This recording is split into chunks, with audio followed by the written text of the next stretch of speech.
அல்லேலூயா. இன்னொரு காரியம் நல்ல கவனிங்க, முக்கியமா பெண் பிள்ளைகள் ரொம்ப கவனமா இருக்கணும்.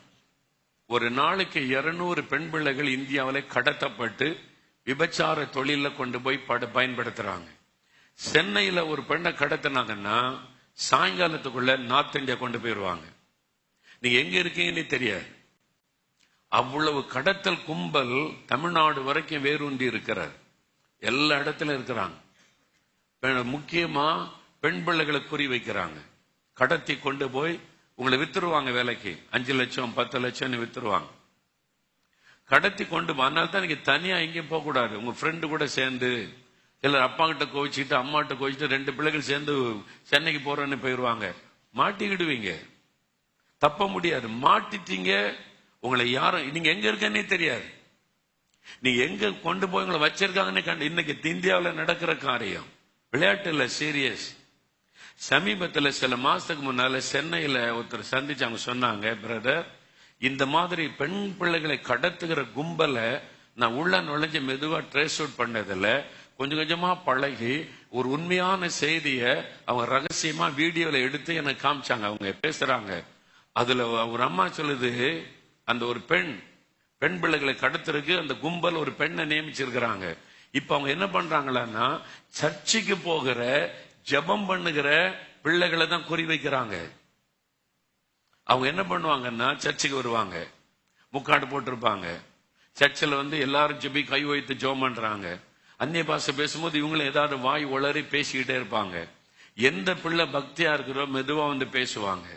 பேசி 2-3 வாரம் தொடர்ந்து நீங்க சர்ச்சில் பார்த்த உடனே உங்களுக்கு என்ன தோணும், நம்ம சர்ச்சுக்கு வர்ற விசுவாசி அப்படிதான் தோணும். 4வது வாரம் சொல்லுவாங்க, எங்க வீட்டுல ஒரு ஜப கூட்டம் வச்சிருக்கிறேன், வாலிப பிள்ளைகளுக்காகவே இந்த கூட்டம் வச்சிருக்கிறேன், நீ வா. நீங்க இப்ப என்ன நினைப்பீங்க, நம்ம சர்ச்சுக்கு வர்றவங்க, அவங்க வீட்டுல ஜப கூட்டம், அம்மாட்ட சொல்லுவீங்க ஜெபிக்கத்தான் போறோமான்னு, அம்மாவும் சரின்னிருவாங்க. ஆனா அவங்க அது அவங்களே பேசியிருக்காங்க. நான் வீடியோல பார்த்தேன். நான் இப்படி பிள்ளைகளை ஏமாத்தி அவங்களை கொண்டு கடத்தி கொண்டு போயிருவோம். இப்ப சர்ச்சுக்குள்ள நுழைஞ்சிட்டாங்க. சபைக்குள்ள விசுவாசி மாதிரியே உட்கார்ந்து இருக்கிறாங்க. அதனால யாரையும் நீங்க நம்ப கூடாது. ஆமென் சொல்லுங்க. யாரையும் நம்பி போக கூடாது. சர்ச்சுக்கு வந்தாங்களா அங்கே பார்த்து நல்லா சொல்லுங்க, பேசுங்க.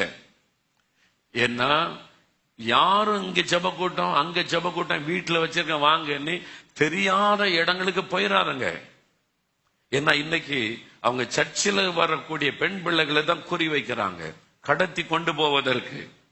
எனக்கு தெரிஞ்ச குடும்பம், எனக்கு தெரிஞ்ச ஃபேமிலி, எங்க ஊரு ஃபேமிலி வெளியூர்ல இருக்கிறாங்க. ஒரு பாஸ்டர் ஜெபம் பண்ண வந்த வீட்டுல பழகி ஒரு நாள் அந்த பிள்ளைய காணும், வாலிப பிள்ளை காணும். போலீஸ்ல கம்ப்ளைண்ட் பண்றாங்க, தேடுறாங்க. அந்த பாஸ்டரா வந்தாரு ஜெபம் பண்ண, அவரும் தேடுறாரு, எங்க போச்சு பிள்ளை, தேடுறாங்க எல்லாம். 2-3 நாள் ஆச்சு, என்ன ஆச்சுன்னு தெரியல. அதுக்கப்புறம் எங்கெங்க நுழைஞ்சு போலீஸ் சந்தேகப்பட்டு விசாரிச்சு இந்த ஜெபம் பண்ண பாஸ்டரா வந்தார் பாருங்க, அவரை பிடிச்சாங்க.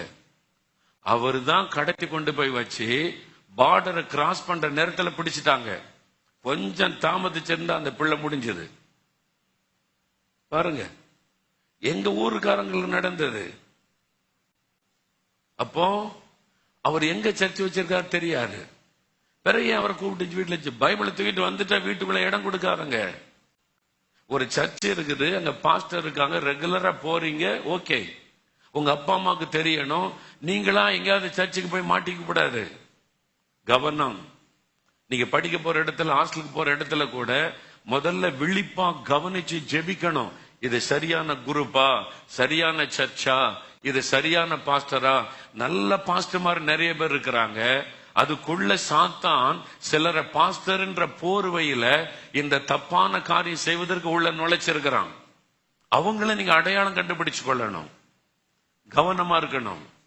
அதனால நீங்க எந்த சர்ச்சுக்கு போறீங்கன்னு உங்க அப்பா அம்மாவுக்கு தெரியணும், விசாரிக்கணும். இந்த புதுசா ஒரு சர்ச்சுக்கு போறீங்க, அந்த பாஸ்டர் எப்படி? இப்ப பிரபலமா பல வருஷமா சபை நடத்துறாங்க, பிரச்சனை இல்லை. அவங்களுக்கு தெரியும், அப்பா அம்மாவுக்கு தெரியும், பட்டணத்துக்கே தெரியும், இந்த பாஸ்டர் தெரியும், இந்த பாஸ்டர், இந்த சர்ச்சு, பிரச்சனை இல்லை. புதுசா சபையே இல்லாம பாஸ்டர்னு வருவாங்க, அவங்கதான் ஏமாத்துறவங்க.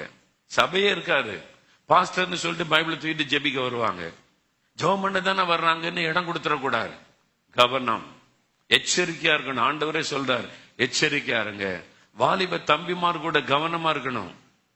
அதனால விழிப்பா இருக்கணும், எதுல ஏமாற்றப்பட்டு விடக்கூடாது, கவனமா இருக்கணும். ஆண்டவர் சொல்றார், எச்சரிக்கையா இருங்க. 3 இன்னும்